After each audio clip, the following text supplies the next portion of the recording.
Boa noite, queridos amigos. É muito bom estar aqui de volta para mais uma aula do curso Céu e Inferno. Já estamos na aula 5. Já progredimos bastante. Tenho certeza de que todos estão aproveitando muito todos esses momentos de encontro em que estamos estudando esse livro maravilhoso, em que Kardec nos traz tantas informações, tanto preparo para tanto a nossa vida no corpo físico, quanto a nossa vida depois que estivermos na verdadeira vida. Como sempre, vamos então fazer o nosso evangelho para poder... Vamos então fazer o nosso evangelho, que está no capítulo 2, item 5, e que nos traz então as seguintes palavras. A ideia clara e precisa que se faz da vida futura dá uma fé inabalável no futuro. E essa fé tem consequências imensas sobre a moralização dos homens, visto que ela muda completamente o foco, o ponto de vista sobre o qual eles encaram a vida terrestre. Para aquele que, pelo pensamento, se coloca na vida espiritual, que é indefinida, a vida corporal não é mais do que uma passagem, uma curta estada em um país ingrato. As vicissitudes e as atribulações da vida não são mais do que incidentes que ele recebe com paciência, porque sabe que são de curta duração e devem ser seguidos por um estado mais feliz. A morte nada tem de assustador. Não é mais a porta para o nada, mas a porta da liberdade, que abre para o desterrado a entrada para uma morada de felicidade e de paz. Então vamos fazer a nossa prece, agradecendo sempre muito a Deus nosso Pai pela oportunidade desta encarnação, a Jesus, nosso mestre querido, que nos serve todos os dias de modelo, de guia, a irmã Maria Angélica, que nos acolhe com tanto carinho em seu coração, nesta casa abençoada, e Allan Kardec também, nosso querido codificador, sem o qual não estaríamos aqui ainda, aprendendo tanta coisa importante. E pedindo que os nossos guias espirituais, nossos mentores, estejam com todos nós, cada um de nós, para que possamos aproveitar ao máximo as lições da noite de hoje. Nós estamos, então, no capítulo 6, que se intitula Doutrina das Penas Eternas. Este capítulo tem vários subitens. O primeiro deles, a origem da doutrina das penas eternas. Argumentos a favor das penas eternas, impossibilidade material das penas eternas, a doutrina das penas eternas fez sua época e, finalmente, Ezequiel contra a eternidade das penas e o pecado original.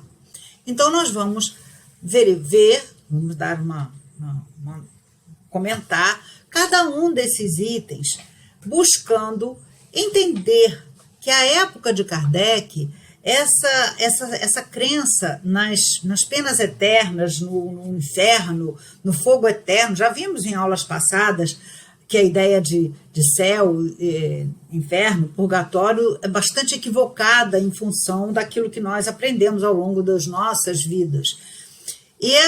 Mas ainda a época de Kardec, como muitas vezes ainda hoje, as pessoas se prendem muito a essa ideia de penalidade que não tem remissão, castigo eterno. Então vamos ver, primeiramente, o que são penas. A gente vê aí nessa ilustração a ideia da pena humana, da pena física, no nosso plano físico. Temos ali uma pessoa algemada, quer dizer, presa, e o martelo do juiz simbolizando a justiça, mostrando que as penas a nível de vida física são penas, castigos, penalidades atribuídas aos infratores. Essa é a punição imposta pelo Estado ao infrator num processo judicial por causa de um crime ou de uma contravenção. É um modo de repressão imposto pelo poder público contra a violação da ordem social. Genericamente, então, penas são castigos, punições, penalidades. Agora, vamos imaginar uma penalidade nesse nível que a ilustração nos remete. Imaginemos alguém carregando um peso maior do que si mesmo, ladeira acima e eternamente, com essa visão de penas completamente sem final, eterna. Não podemos nem imaginar de uma punição para sempre. Quer dizer, isso aí sugere o homem levando esse peso, essa pedra imensa, ao topo da montanha e voltando e retomando, e retomando, e retomando. É mais do que nós podemos imaginar com a nossa mente. O Espiritismo não exclui a ideia de pena, de penalidade, de castigo, a partir do momento que nós estamos vinculados à nossa própria consciência, que é aquela que nos, vamos dizer assim, impõe esse castigo, porque é a nossa consciência, é o nosso julgamento dos atos que nós praticamos nesta e noutras vidas, que não nos traz paz enquanto não conseguimos quitar esses débitos. Mas, na época de Kardec, havia essa crença muito arraigada de penas eternas. E com que objetivo elas eram tão defendidas? Na verdade, a ideia era que era a única forma de servir de freio para a humanidade. Imaginemos, então, como seriam idealizadas essas penalidades. À época de Kardec, e hoje, muitas vezes, em algumas religiões mais tradicionais, ainda se conserva esse tipo de penalidade com o fogo eterno. Aquele fogo que nunca se acaba, que nunca se apaga, e que a quem os homens são remetidos, são condenados eternamente. E a ideia desse fogo eterno como castigo, ela remonta à mais alta antiguidade. Vem da crença dos antigos que colocavam os infernos nas entranhas da terra. E a ideia era até proveniente da própria geologia, porque havia essa crença de que havia um fogo central, como realmente, fisicamente, geologicamente existe. E esse fogo era revelado pelos próprios fenômenos geológicos, através dos vulcões, né, das erupções. Então se imaginava que os réprobos seriam arremessados àquelas entranhas da terra e lá ficariam eternamente. Então, Kardec pergunta aos espíritos, no Livro dos Espíritos, de onde vem a doutrina do fogo eterno e se esse temor não poderia surtir um bom resultado. Ele se espanta com isso, porque ainda era muito vigente a sua época, e a resposta que os espíritos nos trazem nas questões 974, em seu desdobramento, 974A, dizem que é uma imagem tomada por realidade, quer dizer, na verdade é um símbolo, né, de castigo irremissível. E aí os espíritos completam: vede se serve de freio, inclusive entre aqueles que o ensinam, que na verdade nunca serviu de freio. Porque se servisse, nós hoje não estaríamos ainda nessa condição de espíritos tão imperfeitos, ainda cometendo tantos erros ao longo da nossa caminhada. Jesus, tem várias passagens no Evangelho em que Jesus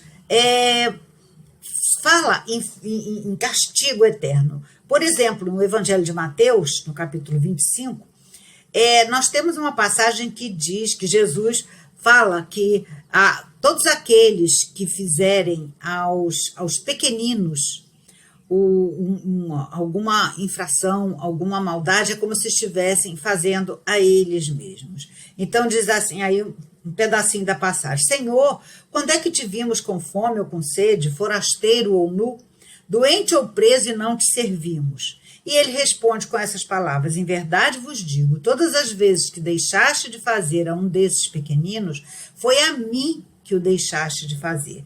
Irão estes para o castigo eterno, enquanto os justos irão para a vida eterna. Então, se Jesus ameaça os culpados com o castigo eterno, até interpretado no item 6 do nosso estudo de hoje, como fogo eterno, ameaçava-os também de serem jogados na Geena ou Guiena. E o que era isso? Na verdade, Geena era um lugar nos arredores de Jerusalém, um vale onde se jogavam os detritos, as imundícias. Na verdade, era um grande lixão. E era uma dessas figuras enérgicas, era um lugar terrível, devia ser horrível. Imagina, hoje os lixões já são terríveis, imagina naquela época, né? Então, era uma figura muito enérgica, a fim de que impressionasse as massas. É a mesma coisa que ocorre com o fogo eterno. Era uma alegoria, mas era necessária frente à ignorância do ser humano, que à época necessitava de freio. E isso fez com que, como os livros dos Espíritos nos falam, na questão 1009, que nós devemos perguntar a nós mesmos se uma condenação perpétua, devido a algum momento de erro, não seria negação da bondade de Deus. Porque se nós temos, como Jesus nos trouxe, um Deus misericordioso, bom, eternamente perfeito, justo, como é que ele iria ser tão cruel a ponto de condenar os seus filhos a um castigo eterno? Mas era necessário isso. A ideia que se fazia de Deus à época era de um Deus vingativo e cruel. Todo o Velho Testamento nos traz essa figura de um Deus vingativo, de um Deus parcimonioso, de um Deus que dava privilégios a uns e condenava outros. Porque foi um Deus idealizado pelos próprios homens. Como eles eram vingativos e cruéis, então eles também imaginavam que Deus seria vingativo e cruel, como eles mesmos. Então, tudo isso justifica essa legislação tão rigorosa, draconiana, como eles chamavam, se reportando a um imperador da Grécia que era muito cruel na aplicação das suas sentenças. Então, Moisés nos trazia essa ideia de Deus, um Deus tão rigoroso, tão cruel, que fazia com que as pessoas temessem profundamente, embora não impedisse de todo o cometimento dos erros que a humanidade sempre cometeu. Então, nós temos aí duas figuras muito importantes que nos trazem essa ideia. Moisés, que proclamou a lei antiga muitos séculos antes de Jesus, apresentando uma revelação com a face divina da justiça, mas uma justiça punitiva e cruel, como nós falamos, tal qual os homens a praticavam à época. Depois veio Jesus, no início da nossa era. E Jesus veio nos trazer uma nova visão de Deus. Não mais seria aquele Yahvé implacável dos judeus, mas um Pai amoroso, Criador incessante, soberanamente justo e bom. A todo momento, Jesus, em seus ensinamentos, em seus exemplos, demonstra estar falando em nome do Pai, que o enviou em favor da humanidade. Com Jesus, o homem recebeu um código perfeito do amor, mostrando um Deus Pai, que só quer o bem dos seus filhos. E aí nós temos os atributos de Deus trazidos, tal qual Jesus nos apresentou. Um Deus imaterial, não concebido à imagem e semelhança dos homens, como era no tempo de Moisés, né, nas leis antigas, imutável, não sujeito a mutações, suas leis são eternas, único. Se houvesse outro melhor do que ele, mais perfeito, não seria Deus. Onipotente, tem o poder absoluto, perfeito em todas as suas atribuições, perfeito em todo o seu juízo, justo, a própria justiça divina, não a justiça dos homens, bom, soberanamente bom e eterno, de sempre. Então, todas essas qualidades, esses atributos de Deus, se daí começássemos a imaginar que Deus, com todos esses atributos, seria capaz de condenar os seus filhos a um castigo eterno, sem remissão, sem perdão, nós estaríamos negando essa perfeição de Deus, porque qualquer negação a qualquer um desses atributos de Deus derrubaria a perfeição absoluta do Criador. Então, Jesus nos ensinou, quando aqui esteve, a orar para o Pai, através da oração do Pai Nosso. E lá no Pai Nosso ele nos ensina que devemos nos dirigir a Deus, nosso Pai, pedindo que Ele nos perdoe as nossas ofensas, assim como nós perdoamos aos que nos ofenderam. Como Jesus nos ensinaria a rogar ao Pai que perdoasse as nossas ofensas, assim como nós perdoamos os nossos ofensores, que se Ele mesmo não perdoaria. Então, Jesus, nosso modelo e guia, nos ensina que Deus vai nos perdoar na medida em que nós perdoarmos também aqueles que nos ofenderam. Porém, Ele mesmo não nos perdoa. E há uma passagem no Evangelho em que diz assim: qual pai daria uma pedra ao filho que lhe pede um pão? E qual pai daria uma serpente ao filho que lhe pede um peixe? Então diz, se nós, como pais, tão imperfeitos que somos, não faríamos isso com o filho, que dirá Deus, nosso Pai, com cada um de nós. Então, a oração do Pai Nosso é um protesto cotidiano contra a eterna vingança de Deus. Deus não é esse ser punitivo, esse ser que condena todos a um castigo eterno. Mas era justificável essa ideia, porque a sociedade no tempo de Jesus era uma sociedade oprimida. Vejam só a economia em Jerusalém à época. Ela era movida pela coleta de impostos que deixava os judeus extremamente revoltados contra essa coleta obrigatória de impostos que os romanos faziam valer. Havia o comércio dos artigos religiosos, quer dizer, a própria religião usada como com os fim indevido. Lembrem da passagem que Jesus se revolta contra os vendilhões do templo, porque era uma prática, o comércio dos artigos religiosos. O tesouro do templo era formado por dízimos, quer dizer, aqueles 10%, né, de tudo que se ganha, ofertas e primícias. Eu até fui ver o que são primícias.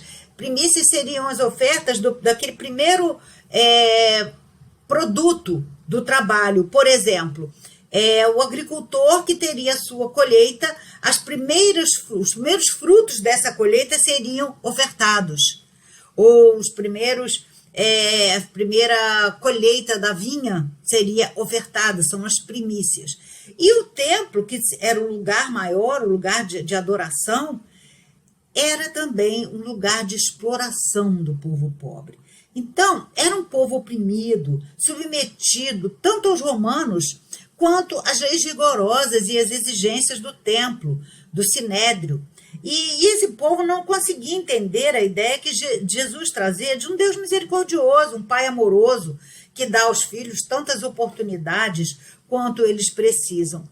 Jesus sabia que não havia ainda condições para isso. Então, por isso, a ideia das penas materiais e do fogo eterno era familiar àquele povo, que só tinha essa ideia muito confusa da espiritualidade da alma, ainda se sentia muito preso, porque ele era vítima de muitas injustiças. Por isso, Jesus usava muitas vezes figuras mais enérgicas, porque era a única forma daquele povo, ainda tão ignorante, tão revoltado, entender o que ele estava querendo falar. Mas ele sabia que um dia o Espírito de verdade viria, no tempo certo, esclarecer aos homens todas as coisas, porque ele sabia que ele não tinha condições ainda, naquela época, de explicar tudo. Então ele nos prometeu o Consolador, que viria nos explicar aquilo que não tínhamos condição de compreender. E o Espiritismo veio, na época predita, cumprir a promessa do Cristo, presidindo o seu advento o Espírito de verdade, que veio trazer a verdade e dissipar as trevas. Voltemos, então, ao dogma das penas eternas. Kardec nos mostra, neste livro, alguns argumentos que eram firmemente defendidos na época por tantos que ainda se prendiam à letra que mata, não é? O principal argumento era o seguinte: sendo Deus muito mais que um soberano, pois é infinito, deve ser infinita a ofensa a ele, como infinito deve ser o castigo, isto é, eterno. Essa gravidade da ofensa, na época, ela era proporcional à importância da pessoa a quem se tinha ofendido. Então, se o crime ou a ofensa, por maior ou menor que fosse feita a um soberano, por exemplo, crime de lesa majestade, não tinha perdão. Então, ao atentado à pessoa de um soberano, era o mais considerado, era o mais grave. Se fosse a mesma ofensa, o mesmo crime perpetrado contra um cidadão comum, um súdito, já não seria tão severamente punido. Então, o que se defendia à época? Se um crime cometido contra um soberano seria um crime punido com penas muito mais fortes, quanto mais contra Deus, que era infinito. Então, infinita devia ser a ofensa a ele. Porém, Kardec nos traz, né, sempre a cada uma desses argumentos, uma refutação, quer dizer, um argumento contrário. Então ele diz: Deus é soberanamente justo. A doutrina das penas eternas nega ou enfraquece os atributos de Deus, que nós vimos aí no slide passado, sendo incompatível com a sua perfeição. Daí resulta este dilema: ou Deus é perfeito e não há penas eternas, ou há penas eternas e Deus não é perfeito. Se nós cremos na perfeição de Deus, se nós cremos nesse Deus absoluto, esse Deus perfeito, esse Deus misericordioso, bom, soberanamente justo, cujas leis são imutáveis, nós não podemos acreditar que este Deus, soberanamente bom e justo, poderia ser tão cruel a ponto de condenar seus filhos sem possibilidade de remissão dos seus pecados. Mais um argumento a favor: a recompensa conferida aos bons, sendo eterna, deve ser por corolário. Corolário é consequência, a eterna punição. Então, se a recompensa era eterna, a ofensa, a punição de uma ofensa deveria ser eterna, porque justo é proporcionar a punição à recompensa. Essa era a ideia da época vigente, naqueles que defendiam esses argumentos das penas eternas. E Kardec refuta, então, contradiz esse argumento, dizendo: Deus criou as almas para fazê-las felizes ou desgraçadas? Então vamos pensar, será que Deus nos criou para nos fazer desgraçados?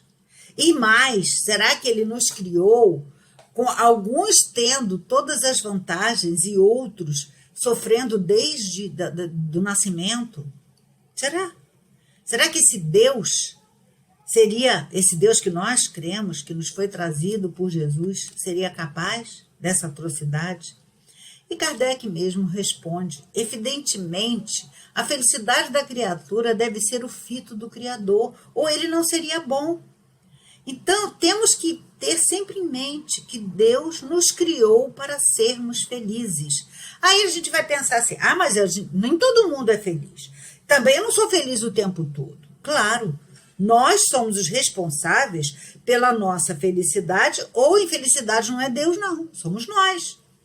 Nós nos somos submetidos à lei de causa e efeito. Nós estamos caminhando. Tudo que nós hoje estamos recebendo são a colheita daquilo que nós semeamos ontem, no passado, em vidas passadas ou até mesmo nesta vida. E tudo o que nós iremos colher na vida futura será o que nós estamos semeando hoje. A punição é uma advertência do mal praticado, mas tem por fim reconduzir o homem ao bom caminho, voltar. Deus nos dá tantas oportunidades quantas nós precisamos, através do Instituto Bendito da Reencarnação. Voltamos à vida física quantas vezes precisamos para reparar os nossos erros. Quando nos arrependemos, quando temos consciência do mal praticado, nós mesmos pedimos para que Deus nos dê essa oportunidade de voltarmos para expiarmos os erros cometidos e para repararmos junto àqueles a quem prejudicamos, uma nova oportunidade que nos vai reconduzir ao bom caminho.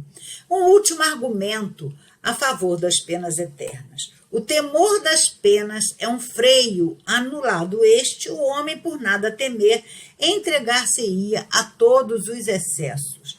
Só que a gente vê próprio, Kardec pergunta, né, no Livro dos Espíritos, aos espíritos se seria um freio, e eles dizem que nunca foi.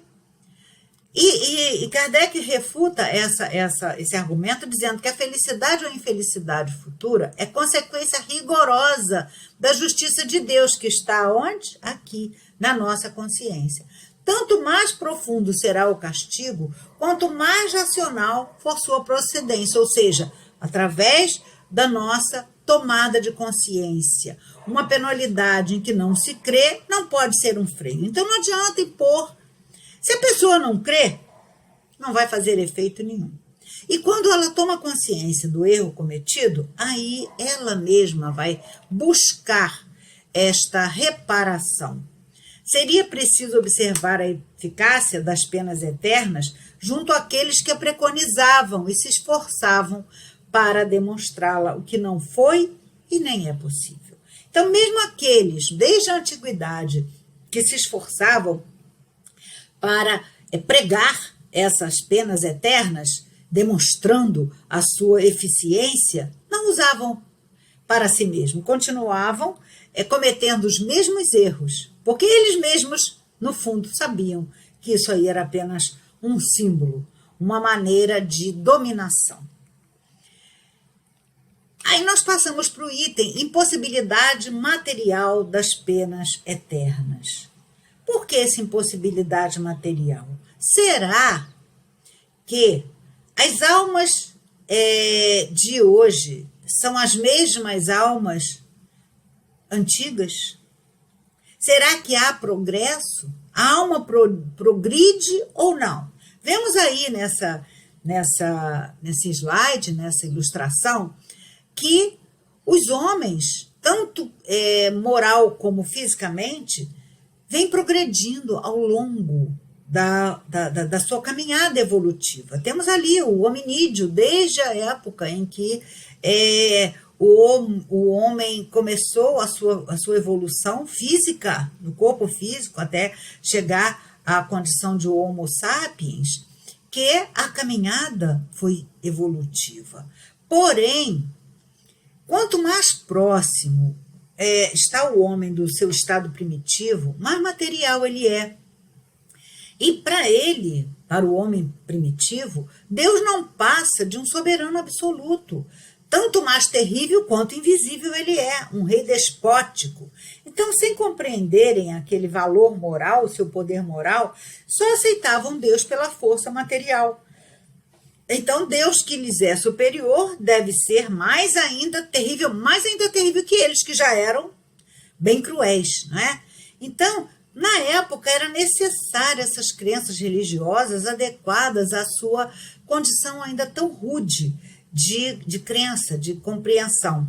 Mas à medida que o senso moral foi se desenvolvendo, o véu material vai se dissipando pouco a pouco, ao longo dos milênios, e habilita os homens a compreender mais as coisas espirituais. Então, depois de tantos e tantos séculos, as mudanças culturais, os conceitos científicos e a compreensão dos atributos de Deus infinito em todas as suas perfeições foi calando fundo no íntimo do homem. Nós temos aí várias figuras que nos demonstram a evolução do homem, não só fisicamente, como moralmente, intelectualmente, espiritualmente. Temos aí na base da nossa imagem, a figura de Einstein, um exemplo de progresso intelectual. Então, a gente não pode duvidar desse progresso, vendo a enorme variedade de aptidões morais e intelectuais existentes sobre a Terra, desde o selvagem até o homem civilizado. Sempre tivemos essa progressão de pensamento, de comportamento, de atitudes, de sentimentos. Então, a conclusão lógica é que as almas mais adiantadas são as atrasadas de outro tempo, que progrediram através da experiência das vidas sucessivas, ou seja, nós mesmos que já estivemos lá atrás, com essas crenças tão arraigadas em nós, fomos progredindo, caindo o véu que nos cobria, a compreensão, para hoje já estarmos, graças a Deus, com essa ideia já muito mais lógica de que Deus não castiga ninguém eternamente. E se assim fosse, se as punições fossem eternas, como seria a redenção de Paulo e de Santo Agostinho, que são duas figuras que sabemos que cometeram tantos erros na primeira parte das suas vidas, na sua juventude? Paulo, por exemplo, que todos nós conhecemos, São Paulo para a Igreja Católica, Paulo foi um judeu arraigado às suas crenças, um sacerdote estudioso lá do Sinédrio, super conservador, de uma família judia. Ele era considerado o maior dos oradores lá no Sinédrio, mais fanático dos defensores da lei de Moisés. Seu nome era Saulo. Ele é Saulo de Tarso, porque ele era originário da cidade de Tarso. E Saulo perseguia os cristãos, muito arraigados. Saulo não conheceu Jesus. Ele já mais ou menos pelo ano de 300 e pouco. Então, ele perseguia todos os seguidores da Boa Nova. Entre eles, um jovem chamado Gesiel, que, na verdade, usava o nome de Estevão. Ele foi afastado da sua família, muito jovem, e ele tinha uma irmã chamada Abigail, que o amava profundamente e que não sabia notícias dele. E, como coincidência não existe, Abigail era exatamente a noiva de Saulo. E um dia de muita perseguição, finalmente Saulo conseguiu prender e condenar alguns daqueles seguidores daquele Jesus, que ele não acreditava, que ele não concebia, e dentre eles estava o jovem Gesiel, à época com o nome de Estevão. E ele condenou todos aqueles, entre os quais Estevão, à morte por apedrejamento. Era uma prática usual à época. E Abigail, que era noiva de Saulo, quando chegou à praça onde estava sendo feita a execução, ela se depara com o jovem já quase morto e vê que é o seu irmão. Então, o desespero de Abigail é enorme e ela acaba desfazendo o noivado com Saulo e ela também se torna cristã. E ela acaba morrendo de uma enfermidade de tuberculose, que era muito comum à época. E Saulo fica mais do que nunca revoltado e parte, então, para Damasco, para a cidade de Damasco, à cata de um dos seguidores da Boa Nova, chamado Ananias, a quem ele culpava pela conversão da sua noiva, da sua ex-noiva, já falecida à época. Então, nessa viagem, Saulo, em determinado momento, ele vê uma luz muito forte e ele literalmente cai do cavalo. Essa expressão é muito importante, muito interessante, porque quando a gente cai, na real, cai em si. E ele, vendo essa luz, instintivamente, ele pensa em Jesus e ele escuta: Saulo, Saulo, por que me persegues? E ele se prostra, cego, porque nesse momento tudo que ele acreditava se torna um véu de horrores para ele, e ele diz: Senhor, que queres que eu faça? E a partir daí, Saulo, que mais tarde se transforma em Paulo, por recomendação até do próprio de Pedro, na Casa do Caminho, Saulo passa a ser o maior divulgador da Boa Nova, dos ensinos de Jesus. Um outro foi Agostinho, Santo Agostinho, também da Igreja Católica, que foi, assim, na sua juventude, até já o início da idade adulta, um mulherengo, escravo da luxúria, como ele mesmo se descreve. Ele lutava contra os descontroles do seu apetite sexual, que era muito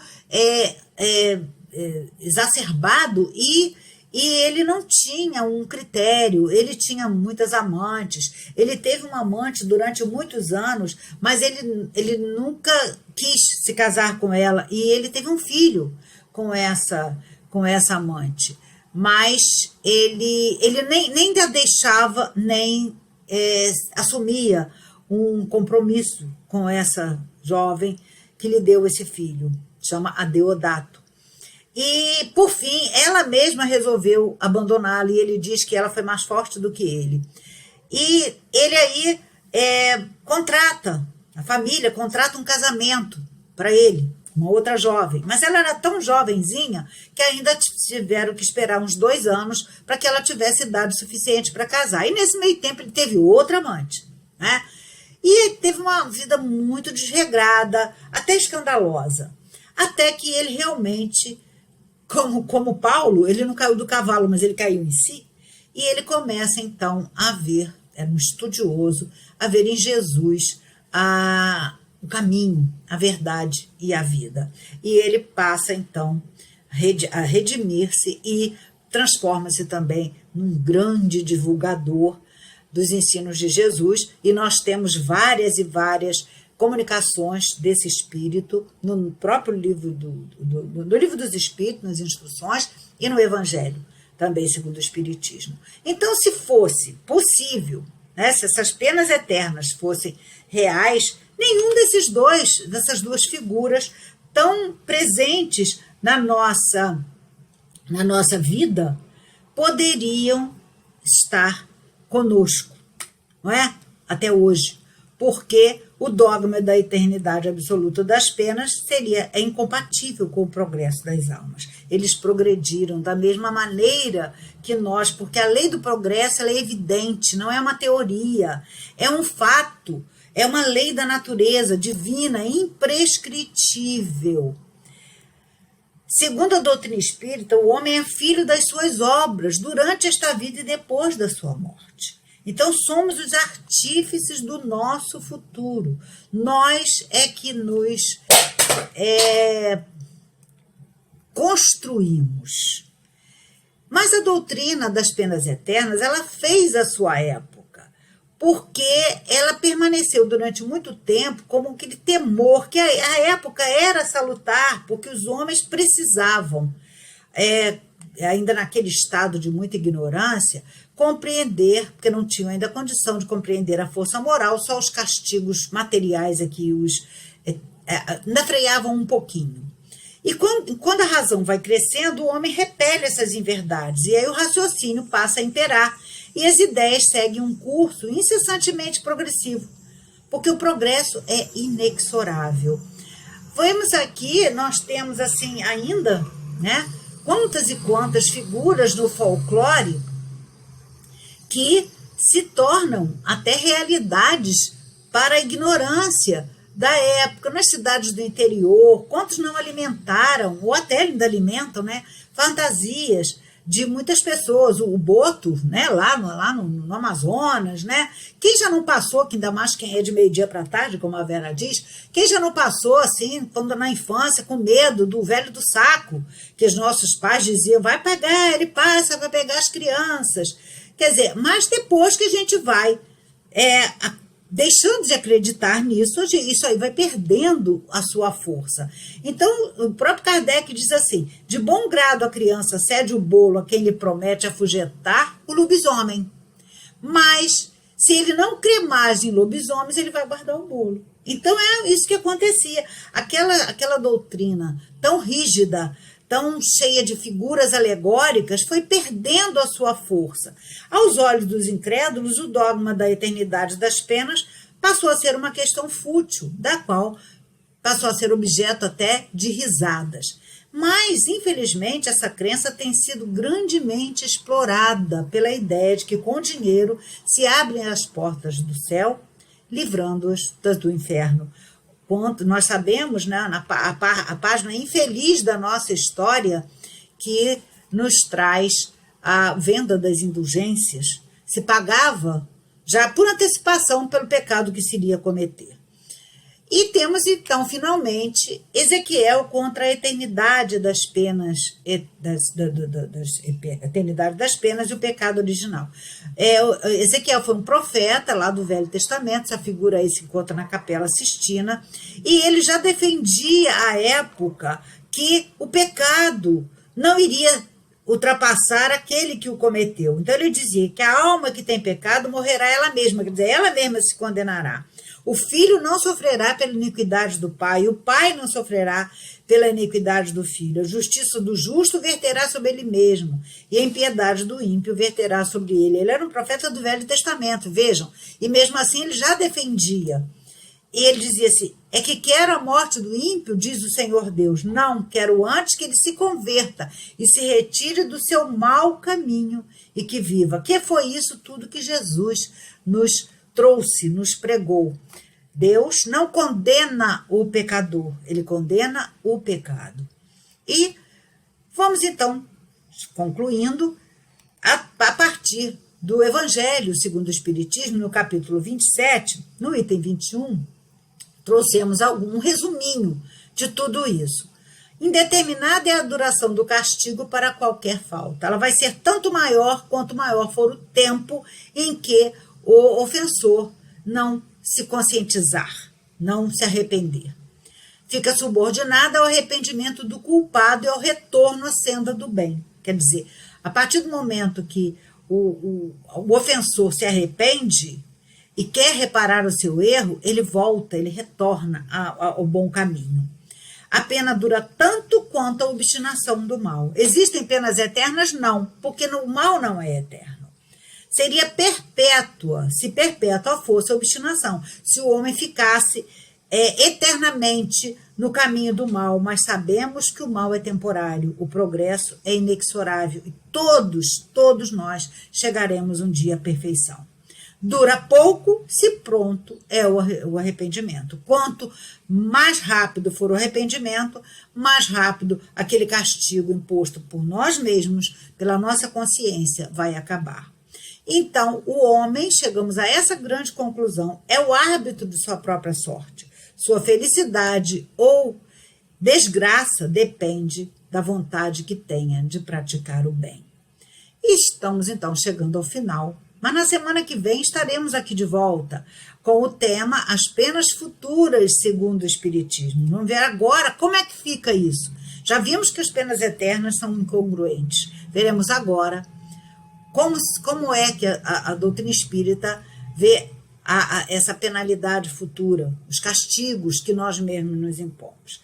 E é hora de agradecer, vamos fazer a nossa prece, agradecendo sempre muito a Jesus, nosso mestre, a Allan Kardec, a irmã Maria Angélica, tão querida amiga, que nos acolhe com tanto amor no seu coração, e agradecer aos nossos amigos espirituais que estiveram conosco durante todo esse trabalho e pedir que estejam conosco juntamente com nossos guias espirituais na próxima semana, quando aqui estaremos para o prosseguimento do nosso estudo. Que Jesus nos abençoe, graças a Deus.